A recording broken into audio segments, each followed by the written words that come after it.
इस वक्त हम प्रबंध नगर योजना में हैं और यहाँ पर लखनऊ विकास प्राधिकरण ने तमाम किसानों की जमीन को अधिग्रहण कर रखा है।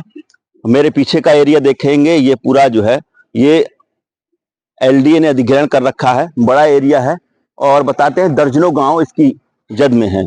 क्या स्थिति है इस दौरान, किसानों पर क्या बीत रही है, इसको लेकर हम बातचीत करेंगे। और इस लंबे समय में इतना कोई हल ऐसा निकल नहीं पाया है जिससे किसान इस बात को लेकर खुश हो। तमाम किसान हैं, हम उनसे बात करेंगे और जानेंगे कि इस वक्त उन पर कैसी बीत रही है। क्या नाम है आपका? बाबा राम सेवक। कौन से गांव के हैं? अल्लू नगर से। क्या समस्या है, इतना लंबे समय हो गया, कैसे बीत रही किसानों को? समस्या 2007 में इन्होंने गजट किया और उसके बाद 2008 में इन्होंने जो है यहाँ अपनी योजना चालू कर दिया। आज तक इन्होंने जो है केवल कागजी कार्रवाई करते हुए यहाँ किसानों से ये पूछा जाता है कि हम आपकी जमीन ले लिया है और इसको छोड़ेंगे नहीं। हम आपके चैनल के माध्यम से हम पूछना ये चाहते हैं या कहना चाहते हैं कि ये 3-3, 4-4 सरकारें आई चली गई, लेकिन आज तक किसानों पर ध्यान आज तक नहीं दिया गया है।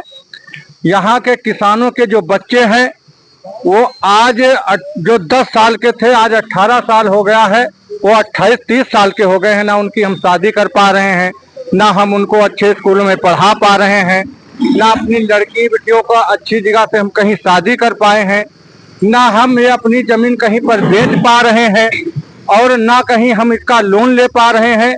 किसी हर तरीके से हम यहाँ के किसान हर तरीके से मर रहा है और हम आपके चैनल के माध्यम से यही कहना चाहेंगे कि ये जमीन हमारी जो है छोड़ दी जाए और किसान को अपने हाल पे करने दीजिए, अपनी खेती करेगा और बेचे या कुछ भी करे। ठीक बात है। क्या नाम है भैया आपका? आशीष। इतना समय हो गया, कैसे बीत रही है, कैसे घर परिवार चल रहा है, आर्थिक तौर पर क्या प्रभाव पड़ा? आर्थिक तौर पर काफी प्रभाव पड़ा है क्योंकि एलडीए अगर जमीन नहीं छोड़ेगी तो हम लोग काफी पीछे चले गए हैं। ठीक है, जो सिचुएशन उस समय थी 2007 में, उस समय अगर हम लोग जमीन अगर मुआवजा मिल जाता या एलडीए छोड़ देती, हम लोग बेचकर उसे कहीं दूसरी जगह जमीन खरीद लेते और हम लोग काफी सक्षम हो जाते। अब मजदूरी कर कर अपनी बहन बेटियों की शादी करना काफी मुश्किल हो रहा है। ठीक बात है। बच्चों की शिक्षा को देखें तो क्या फर्क पड़ा है? मान लीजिए 15 से 18 साल का ये समय रहा है, कैसे बच्चों की शिक्षा दीक्षा हो पाई? बहुत पीछे हम लोग चले गए हैं। शिक्षा को अगर हम की बात करते हैं तो हम अपने बच्चों को अच्छी शिक्षा नहीं दे पा रहे हैं, ना अच्छे स्कूलों में एडमिशन करवा पा रहे हैं। वही छोटे छोटे स्कूलों में इधर उधर करके बच्चे से जैसे अपनी जो है जीवन यापन चला रहे हैं। घर परिवार कैसे चल रहा है? क्या कोई कर्ज वगैरह भी लेते हैं किसी से? ये कर्ज वर्ज लेके तो मकान तो बना लिया, अब ये एलडीए वाला मसला हम लोग के लिए परेशान है।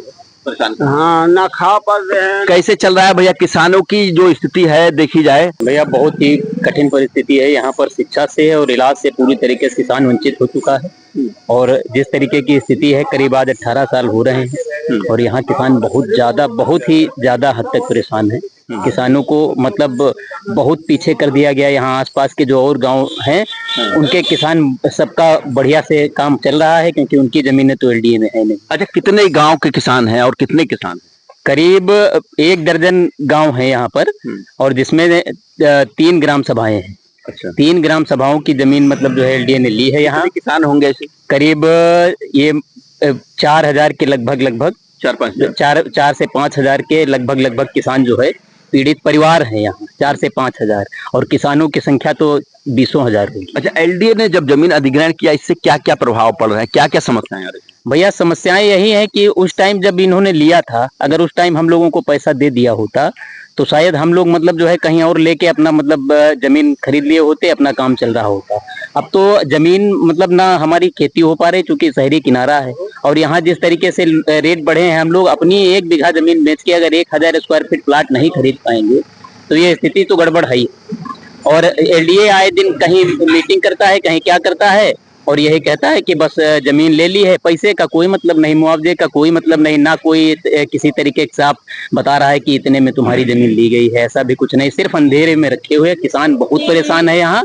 बेचारे कितने लोग मतलब जो है इसी आस में मर गए कि पैसा मिलेगा, इलाज ना होने के कारण वो मर गए। मर गए। कितने मतलब जो है बूढ़ों का इलाज नहीं हो पाया, कितने बच्चे बेचारे सब ऐसे ही घूम रहे हैं क्योंकि पैसा है नहीं, शिक्षा कहाँ से करा दें उनकी, खाने पीना कठिन हो रहा है। ठीक बात है।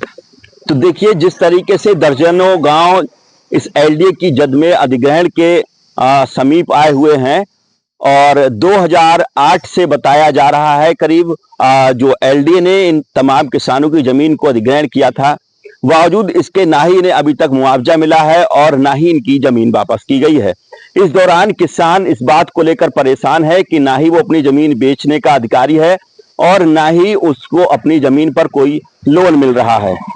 अब किसान इधर उधर साहूकारों से कर्जा लेकर घर परिवार चला रहा है, घर में बुजुर्ग बीमारों का इलाज नहीं हो पा रहा है, बच्चों की शादी करने में समस्याएं आ रही हैं और ना ही अपने बच्चों को पढ़ाई करा पा रहा है। ऐसी तमाम समस्याओं के बीच प्रबंध नगर के हजारों किसान मजबूर हैं। सत्येंद्र शर्मा, दैनिक भास्कर, लखनऊ।